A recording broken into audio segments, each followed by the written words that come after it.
Hello everyone, इस video में हम डिस्कस करेंगे डेंटल कैरीज़ के बारे में। डेंटल कैरीज़ जो है वो यूनिवर्सिटी एग्जाम्स में 5 मार्क्स में पूछते हैं। सर्जरी का क्वेश्चन है ये।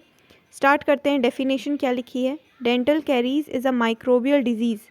ठीक है, तो दांत के अंदर जो कीड़ा नहीं हो जाता है, ऐसे कैविटी बन जाती है, तो उसी को कह रहे हैं डेंटल कैरीज़। ठीक है, तो dental Carey's is what? It is a microbial disease. It is a microbial disease of the calcified tissue of the teeth. तो ये जो टीथ है, हमारी जो दांत है, इसकी जो कैल्सिफाइड टिश्यू है, कैल्सिफाइड टिश्यू जो है, इसी के अंदर क्या हो रहा है? माइक्रोबियल डिजीज़ हो रही है। ठीक है, तो dental caries is what? It is a microbial disease of calcified tissue of teeth and it is characterized by two things. तो डेंटल कैरीज में क्या होता है? दो चीज़ें होती है, demineralization of inorganic portion and destruction of the organic substance of the tooth. Okay, so demineralization होता है इनऑर्गेनिक पोर्शन ऑफ टूथ का और डिस्ट्रक्शन होता है organic substance of the tooth का। And it is one of the most prevalent chronic disease. क्या है ये? Chronic disease, most prevalent chronic disease है।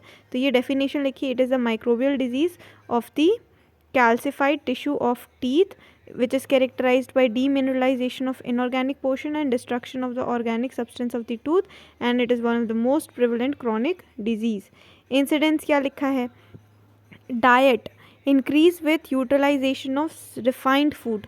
ठीक है, तो dental caries increases with eating refined food. जो रिफाइंड फूड खाते हैं उसमें डेंटल कैरीज ज़्यादा देखने को मिलता है। Geography reducing in western world developed countries and increasing in less developed countries. तो लेस डेवलप्ड कंट्रीज़ में ज़्यादा देखने को मिलता है डेंटल कैरीज। ठीक है, ईटियोलॉजी क्या लिखा है?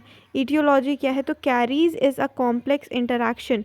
तो ऐसे ही डेंटल दांत के अंदर कैविटी नहीं बन जाती, कैसे बनती है? तो it is a complex interaction of 4 thing. तो यहाँ पे होस्ट चाहिए, मतलब इंसान। ठीक है, तो होस्ट, बैक्टीरिया, सबस्ट्रेट, ठीक है, शुगर वगैरह, और टाइम। तो अच्छा खासा टाइम ड्यूरेशन भी चाहिए। तो 4 चीज़ें चाहिए, होस्ट चाहिए, बैक्टीरिया, सबस्ट्रेट और टाइम। तो इन सब का इंटरैक्शन होके क्या बनता है? कैरीज बनती हैं। तो बहुत सारी थ्योरीज दी गई हैं। Various theories have been put forward to explain the etiology of dental caries. इसमें से 2-3 थ्योरी का हमें पता होना चाहिए। सबसे पहले फर्स्ट थ्योरी क्या है? एसिडोजेनिक थ्योरी। ठीक है, तो एसिडोजेनिक थ्योरी इंपॉर्टेंट है। ये किसने दी थी? मिलर्स ने दी थी। तो मिलर्स केमिको पैरासाइट थ्योरी या फिर कहें एसिडोजेनिक थ्योरी पहली थ्योरी है। सेकेंड थ्योरी कौन सी दी गई है? प्रोटियोलिटिक थ्योरी, कि डेंटल कैरीज जो है वो कैसे बनी है। तो अपनी अपनी थ्योरी दी गई है ना। तो प्रोटियोलिटिक थ्योरी, और एक लास्ट है प्रोटियोलिसिस चिलेशन थ्योरी। तो ये 3 थ्योरी के नाम लिखने हैं कि ये तीन थ्योरी जो है वो डेंटल कैरीज बताती हैं कि कैसे बनती है ना। तो फर्स्ट है Miller's chemico parasitic theory, acidogenic theory, proteolytic theory, proteolysis chelation theory. अब सिर्फ और सिर्फ हमें एसिडोजेनिक थ्योरी पढ़नी है। एसिडोजेनिक थ्योरी में क्या होता है? यहाँ पे 2 स्टेजेस में बताया गया है। सबसे पहले क्या होगा? Decalcification of enamel of the tooth. ठीक है, तो सबसे पहले क्या होता है यहाँ पे? Decalcification of enamel of tooth and decalcification of the dentine part of tooth, dissolution of the softened residue. The acid affecting this primary is derived from the fermentation of starch and sugar which is lodged in retaining center of the teeth. तो जो भी हम sugar या जो भी हम diet लेते हैं, वो जो है, जो भी हमने शुगर लिया, जो भी हमने डाइट लिया, वो हमारे ओरल कैविटी के अंदर जो बैक्टीरियाज हैं वो क्या करते हैं? इस शुगर को वो चेंज करते हैं लैक्टिक एसिड में। लैक्टिक एसिड में इस शुगर को चेंज कर देते हैं। तो इससे क्या होता है? ये लैक्टिक एसिड जो है वो वहाँ पे कैविटीज़ बनाता है। ठीक है, तो इस तरीके से एसिडोजेनिक थ्योरी बताई गई है। डेंटल, तो इसमें क्या लिखा है? डेंटल डीके जो है, डेंटल कैरीज जो है वो कैसा है? It is a chemico parasitic process. तो केमिकल मतलब अपना लैक्टिक एसिड बन रहा है, केमिको पैरासाइट मतलब माइक्रो ऑर्गेनिज्म जो कन्वर्ट करा रहे हैं। तो it is a chemico parasitic process which consist of two stages, decalcification of enamel and decalcification of dentin and dissolution of the soften residue. जो भी बच गया उसका डिसोल्यूशन हो जाना। तो ये 2 स्टेप्स हैं। द एसिड्स जो हैं वो कहाँ से हो रहा है? By the fermentation of starch और sugar with the help of bacteria. Okay, तो इतना लिखा हमने। उसके बाद फिर यही लिखा है, रोल ऑफ एसिड में क्या लिखा है, enzymatic breakdown of sugar by bacteria which causes demineralization of inorganic portion by production of lactic acid। तो यही लिखना है हमें एसिडोजेनिक थ्योरी में, सिंपल सी लाइन है, बस एक थ्योरी लिखेंगे एसिडोजेनिक थ्योरी। उसके बाद क्या लिखा है, प्रेसिपिटेटिंग फैक्टर्स, किस में ज़्यादा रिस्क फैक्टर्स, कौन कौन रिस्क पे है ना। तो कुछ लोकल फैक्टर्स हैं और कुछ सिस्टमिक फैक्टर्स हैं। लोकल फैक्टर्स में क्या लिखा है, सलाइवा जो है वो एक प्रोटेक्टिव, ठीक है, एंटीबैक्टीरियल प्रॉपर्टी जो है, तो अगर किसी के अंदर नॉर्मल सलाइवा है तो उसको डेंटल कैरीज नहीं होगा, पर अगर किसी में कम सलाइवा है, ठीक है, क्वांटिटी ऑफ सलाइवा जो है वो कम हो चुकी है, तो उसमें डेंटल कैरीज होने के चांसेस ज़्यादा हैं, ठीक है। तो सलाइवा क्या है, प्रोटेक्टिव फैक्टर है, ओके। तो यही चीज़ लिखी है कि क्वांटिटी ऑफ सलाइवा में क्या लिखा है, सलाइवरी ग्लैंड एप्लेशिया अगर किसी में हो गया, ठीक है, तो सलाइवा कम बनेगा। कौन सी डिजीज़ में होता है, जेरोस्टोमिया, ठीक है। तो ऐसी ऐसी कंडीशन में क्या होगा, सलाइवा कम तो डेंटल कैरीज बनेंगी, क्योंकि सलाइवा क्या है, अच्छी चीज़ है, ठीक है। सलाइवा जो है वो अच्छी चीज़ है, बैक्टीरिया वगैरह को ग्रो नहीं करने देता है, एंटी बैक्टीरियल प्रॉपर्टी होती है सलाइवा में, बफर कैपेसिटी होती है सलाइवा में, ठीक है। तो जो पीएच, जो लैक्टिक एसिड जो पीएच कम कर रहा है, तो अगर सलाइवा अच्छे से सिक्रीट हो रहा है अगर किसी की बॉडी में, तो वो क्या कर देगा, बफर कर देगा, बैलेंस कर देगा, ठीक है। तो बफर कैपेसिटी ऑफ सलाइवा होती है, ओके। तो ये सारी कंडीशन, ये सलाइवा के बारे में लिखा है कि सलाइवा ढंग का होना चाहिए, नॉर्मल होना चाहिए, तो वो क्या प्रिवेंट करके रखेगा डेंटल कैरीज को। उसके बाद फिर क्या लिखा है यहाँ पे, ओके, तो कुछ डाइटरी फैक्टर्स भी होते हैं, ओके। तो डाइटरी फैक्टर्स में अगर तुम शुगर वाले कंटेंट ज़्यादा ले रहे हो, कार्बोहाइड्रेट कंटेंट, ये सारी चीज़ें, तो ये फ्लोराइड कंटेंट ऑफ डाइट, तो ये सब डाइटरी फैक्टर्स में लिखा है। सिस्टमिक फैक्टर्स में हेरिडेटरी फैक्टर्स लिखे हैं। तो ये हो गए कुछ रिस्क फैक्टर्स की सलाइवा अगर कम है, या डाइट अगर शुगर वाले रिफाइंड फूड्स ये सब ले रहे हो, तो उसमें risk more prone to disease हैं ये, ठीक है।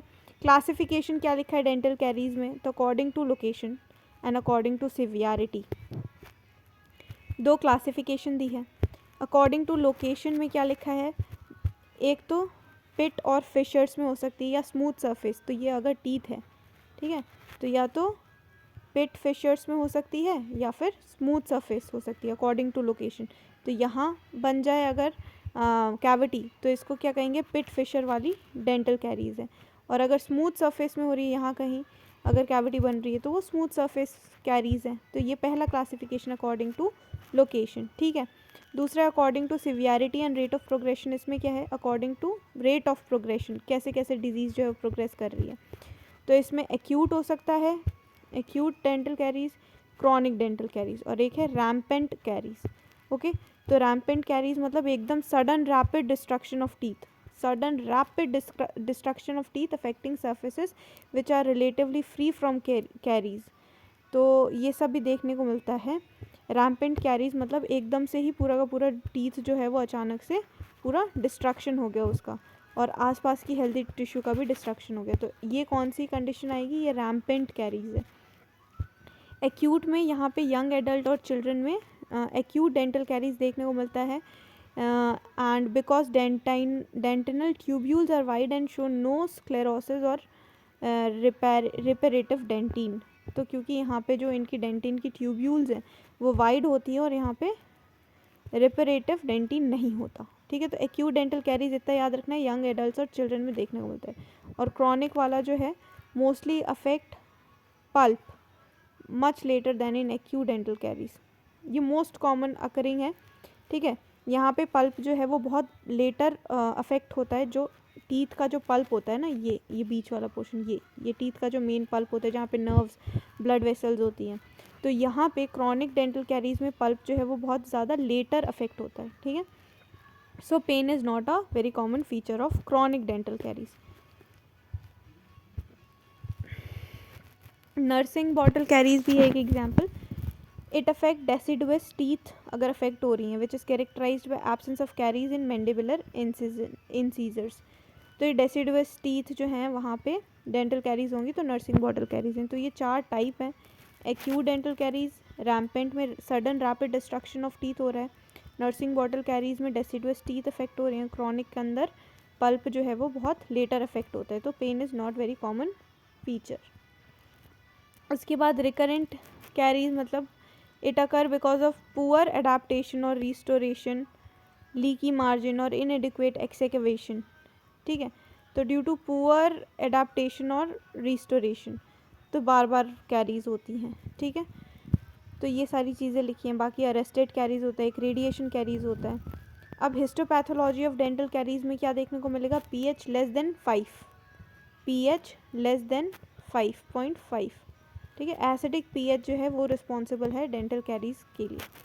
प्रिवेंशन एंड ट्रीटमेंट में क्या लिखा है, कैसे प्रिवेंट करेंगे, तो destroyed tooth structure does not fully regenerate although remineralization में occur if dental hygiene is kept at an optimal level. पूरा का पूरा दांत जो सड़ गया है वो वापस से फुल्ली रीजनरेट नहीं होगा, ऑल्दो थोड़ी बहुत रीजनरेटिव पावर रखती है if oral hygiene is maintained.